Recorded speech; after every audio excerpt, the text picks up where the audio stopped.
Hello, welcome, and thanks for joining us on this edition of News 2. I'm Sandra Gamansing. The 30th Legislature passed an amendment resolution that would place a referendum on the 2014 general election ballot, asking voters to decide if they are in favor of increasing our senators' terms. Senators currently serve a 2-year term, and the 2014 ballot, if voted in favor of increasing the term to 4 years, would serve as a petition to Congress. News2's Chinko Robinson has more. Should the terms of senators here in the Virgin Islands be doubled? The 30th Legislature passed an amendment resolution that would place a referendum on the 2014 general election ballot, asking voters to decide if they want the senators' term to be increased. Well, in a case where there are freshman senators, many a times they're just getting acclimated when they're coming to the end of that first 2-year term. I've seen senators in the past that were very good senators in their first term, and they never made it to a second term. The terms of office for senators cannot be changed by the territory and would require an act of Congress. The community will be given the right on the 2014 general election ballot to decide if the senators can take action and petition the U.S. Congress to increase their terms. I figure if you put both gubernatorial, delegate, and senatorial to 4 years, this way there'll only be an election every 4 years, and this way the government can save money in these trying times where they're under financial constraints. I can understand why that may come up, but I do feel like the 2-year term should stay intact. I also feel like we should look into what some other states are doing as far as having more senators and having them on a stipend versus full salaries, so we can be more efficient with our time in the Senate. So I would highly recommend us do a little bit more research when it comes to our Senate structure. 7 senators voted for the resolution while 6 voted against it, and the 2014 general election will decide the outcome. Shaniqua Robinson, News 2. Once again, all voters will have the opportunity to vote for or against extending the senators' terms on the 2014 election ballot. Detectives on St. Croix are investigating a fatal shooting that occurred near Pucha Bar on Queen Cross Street in Christiansted on September 26. Police were notified of the shooting about 10:15 p.m. The preliminary police report indicated that a male was holding another male at gunpoint and asked persons in the area to call 911.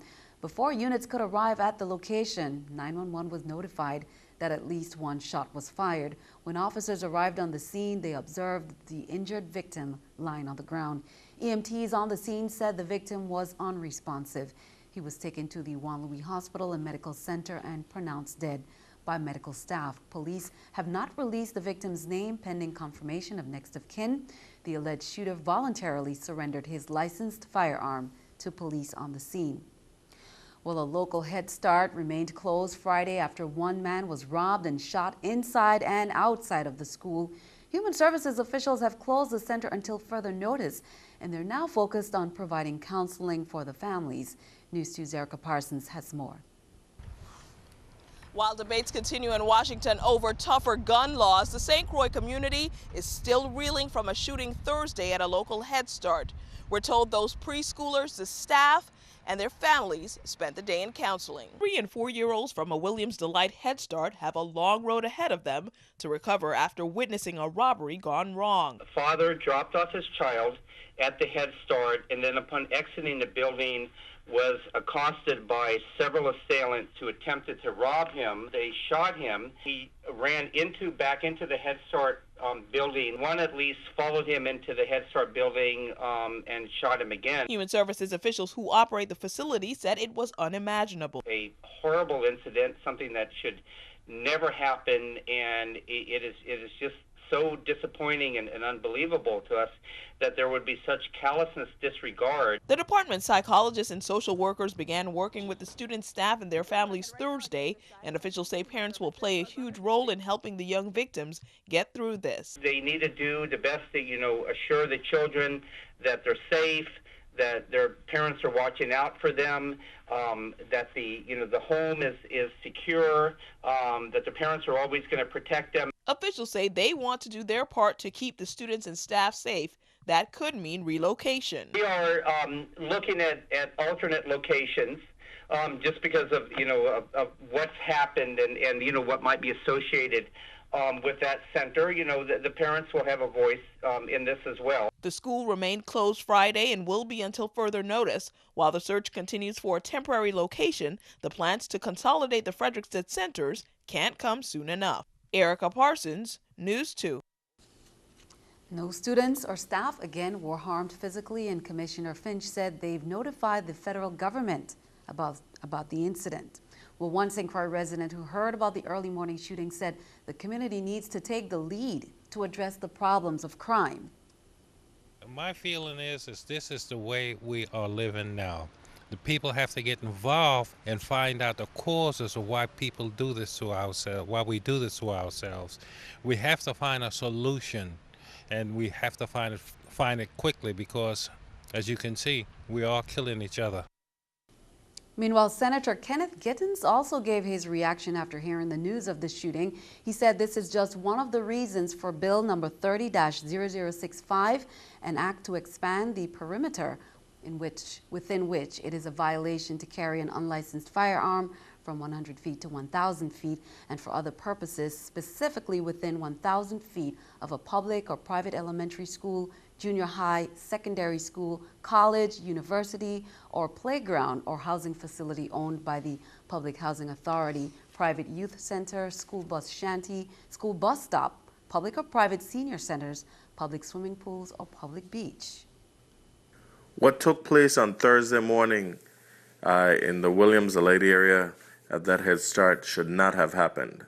And we need to send a clear message to the criminal element that this type of senseless and reckless behavior will not be tolerated by this society, and they will be brought to justice.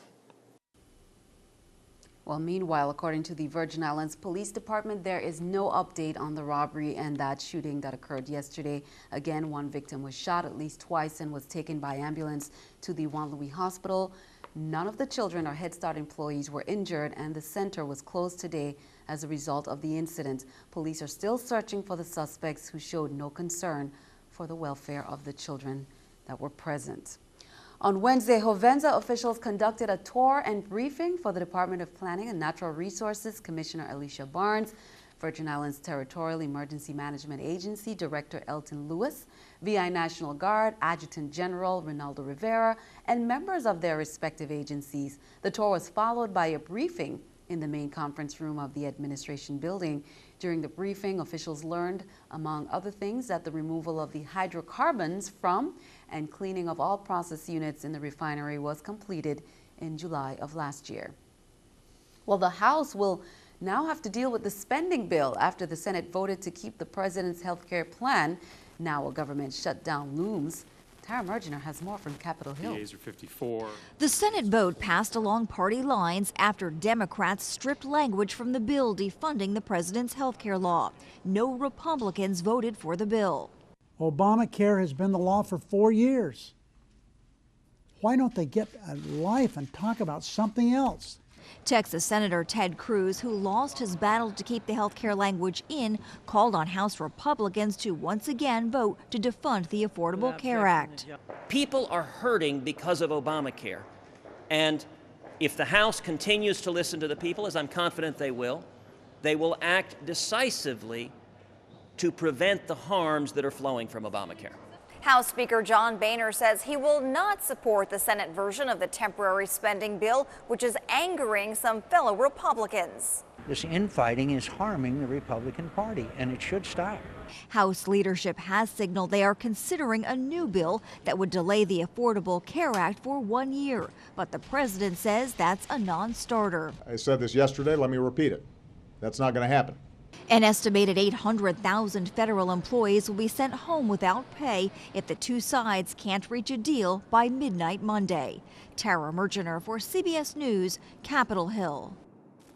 And keeping our eye on the economy, McDonald's is beefing up its menu with nutritious offerings. It will let customers substitute fruit, salad, or veggies for French fries in their value meal, and only water, milk, and juice will be shown on menu boards for Happy Meals. Happy birthday, Google! Two college students launched the company in a California garage 15 years ago. Today, Google went public in 2004 at $85. It now trades at more than $870. This is the New York Stock Exchange with Scotiabank Stock Market Watch. Everything down down. The Dow 70, NASDAQ 5, S&P 6. Coming up on News 2, this weekend is the perfect time to get out and play. That's the order given. Plus, those responsible for making wishes come true invite you to join in that experience. We'll be right back.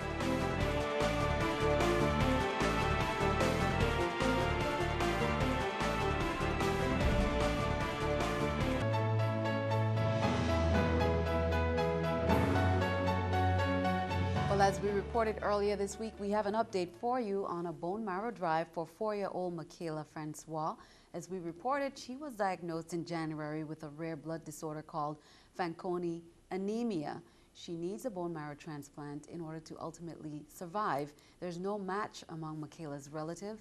After holding a bone marrow drive in June on St. Thomas, they have now set a date for a drive on St. Croix. That's on September 28th from 9:30 to 3 p.m. above the Aflac Center across from Rooftops nightclub. Join the team that makes wishes come true one step at a time at the second annual Walk for Wishes 5K walk run on Saturday, September 28th at Yacht Haven Grand. You can be a part of the magic. Participate as an individual or get together with family, friends, and colleagues to form a team. Registration fee is $10 for adults and $5 for children. It includes a commemorative t-shirt. 100% of event proceeds benefit Make-A-Wish U.S. Virgin Islands. For more information, you can contact Nagesh Tamara at walkforwishesusvi@gmail.com. A national initiative to promote health and wellness in young people by encouraging children and parents to turn off the television and play outdoors is coming up on Saturday. The worldwide Day of Play is promoted nationally by Nickelodeon in conjunction with the Let's Move campaign, First Lady Michelle Obama's project. Thousands of schools and organizations will participate, including the Good Hope Country Day School from 10 a.m. to 2 p.m. The event will feature popular sports and activities, including dodgeball, kickball, basketball, sack races, and much more. The event is free and open to the public.